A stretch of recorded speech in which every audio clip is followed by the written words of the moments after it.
Hi everyone, my name is Henrique and welcome back to the channel. If you watched my previous two videos, thank you so much for supporting the content. I'm trying to get to 50 subscribers, so let's get that going.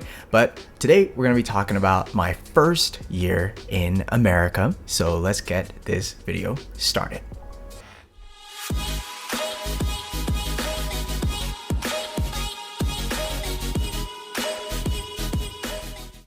So this is FOP Henrique. Yes, you heard me right, not fob, but FOP, fresh off the plane. Now, this was me back in 2017 when I first arrived in America as a freshman in college.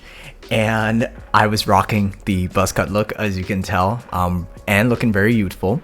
But it wouldn't be surprising if I told you that I actually didn't feel like I fit in, right? Because I didn't really know how people dress in America, how they acted and all that. So I'm going to be explaining to you the adventures of my first year when I came to America from 2017 to 2018.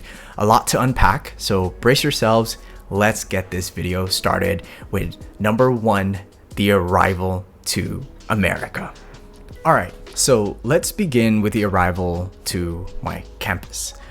Now, before I came to the States, I didn't really know a lot of schools that I wanted to go to, but as an international student, I feel like every international student wants to see the school for themselves. They wanted to feel the presence of their campus, right? So the funny thing is, I actually never seen the campus before or even heard of this school. And people would ask, why did you choose this school then? Well, why not? What's even funnier is that when I looked it up on Google, where it actually was, it looked like it was on top of an ocean. And I was like, what the heck? Like, I didn't know there was a school that was on top of an ocean. So this was my school, Point Loma Nazarene University, my alma mater. And at that time, the campus is, okay, not even just at that time. Actually, just in general, if you do end up coming to San Diego and go to this campus, it is absolutely breathtaking. But this school would later on teach me a lot of survival skills, a lot of lessons that would later on help me through the journey to come in America. With that said, what was actually really going on in my mind as the FOP Henrique? Well, let's get to that.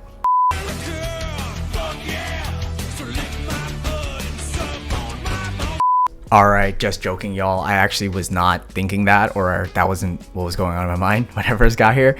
Here are actually some things that I actually was obsessed in my first year in America. So I would like to actually call this stage in the video the Infatuation. All right, the Infatuation. Because America by size, by far and large, is very different compared to Bangkok. Now, sure, there were luxury malls back home, Western brands, fast food chains like KFC, McDonald's, and that was all good, right? But imagine everything back home, but bigger. All right, and I mean bigger. All right, I remember being fascinated about everything in America. Here's a quick little story. I was actually walking on campus one day, and it was with a couple of friends that I just recently made, and I was walking on that pedestrian walk, right? The one with the little zebra lines going along to the other side of the street. I actually stopped. And of course, yeah, we look both ways before we cross the street, which safety first. But I remember that I stopped and I just waited for cars to go first, right? Not because I was nervous or anything. It was just that it was a habit of mine back in Bangkok that you had to make sure that the cars would stop for you, because they don't stop when you're on the pedestrian walk. And so when I stopped, my friends were like, Henrik, go, like it's your right of way.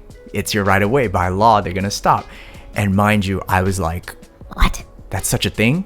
So yes, that was one of the first things that I learned was the right of way law that's in America.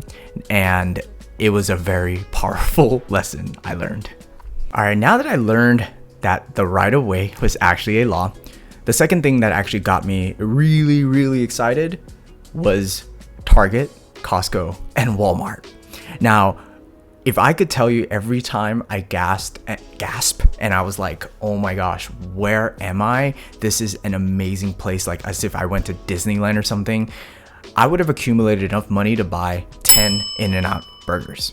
Now, these supermarket giants were like an amusement park to me, right? I didn't know that these places were was like a spot for everything that I needed. You know, they were all in one place. Like, you need a fishing pole, it's right down the aisle. Oh, wait, you need a room for your, you need a couch in your room.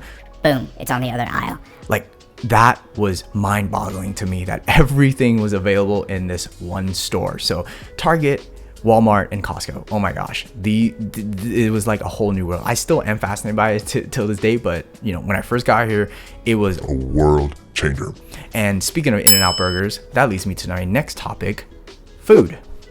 Now, if people don't believe that in America everything is bigger, and I mean, when I tell you it's bigger, you're simply not appreciating the magnitude and size of what this country can do. I mean, have you been to Cheesecake Factory? The first time I ended up in Cheesecake Factory, it changed my life. Like, how could one dish be 1,300 to 1,800 calories? That's one dish, and that's not even the cheesecake included, right? I love cheesecake. I love cheesecake at nighttime, real late at night. Now, food in America has always been bigger. I ordered a small drink once in McDonald's, and it was like a size large back in Thailand, and I was too stunned to speak. I actually thought I ordered the wrong thing. And mind you, the food here is amazing. Personally, of course, I am Asian, so I'm going to opt for Asian food. And I live in California, San Diego specifically. So, it is a nice spot for both diverse range of foods like Mexican food and Asian food.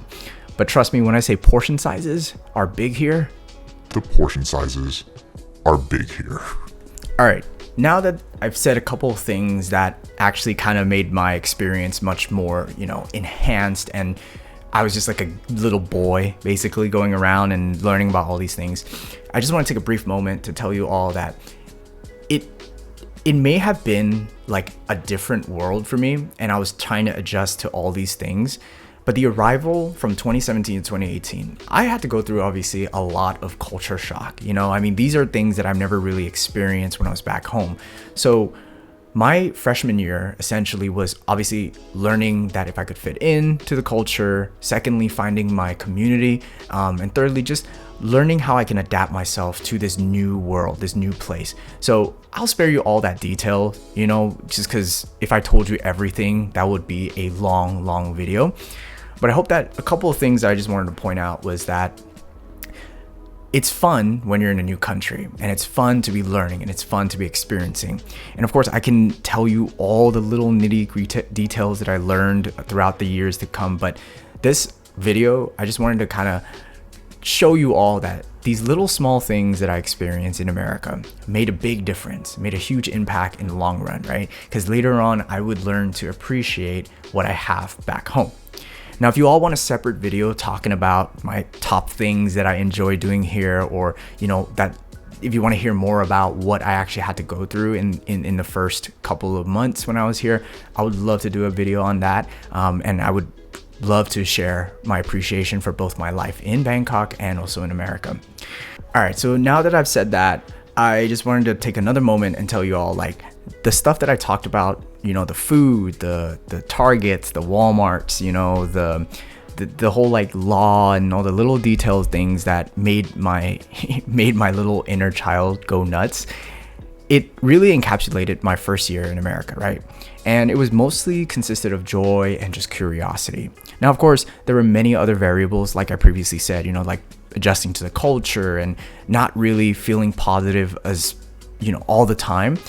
My feeling of homesickness obviously was an issue, missing my family dearly, being extremely self-conscious of whether or not I fit in, eating sometimes just burgers all day because I didn't know if there was good Asian food out there, right? And that's all I knew. I was like burgers, and fries, and I thought that was what American diet consisted of. But to be honest with you all, my first year was an amazing experience, and I was that kid getting to live his dreams, right, for the first time. And as a freshman in college, I was experiencing so many things all at once. And of course, that is for another time. And I know, thank you so much for watching. But for now, thank you for tuning in. And let's say this story is just beginning. As always, thank you so much for sticking till the end. I truly appreciate it. We're actually very close to 50 subscribers. So please, if you can comment, share, like the videos, it would it would mean the world to me. So thank you so much for tuning in. I'll see you in the next video, and I'll talk about the next stage of my life in America. See you then.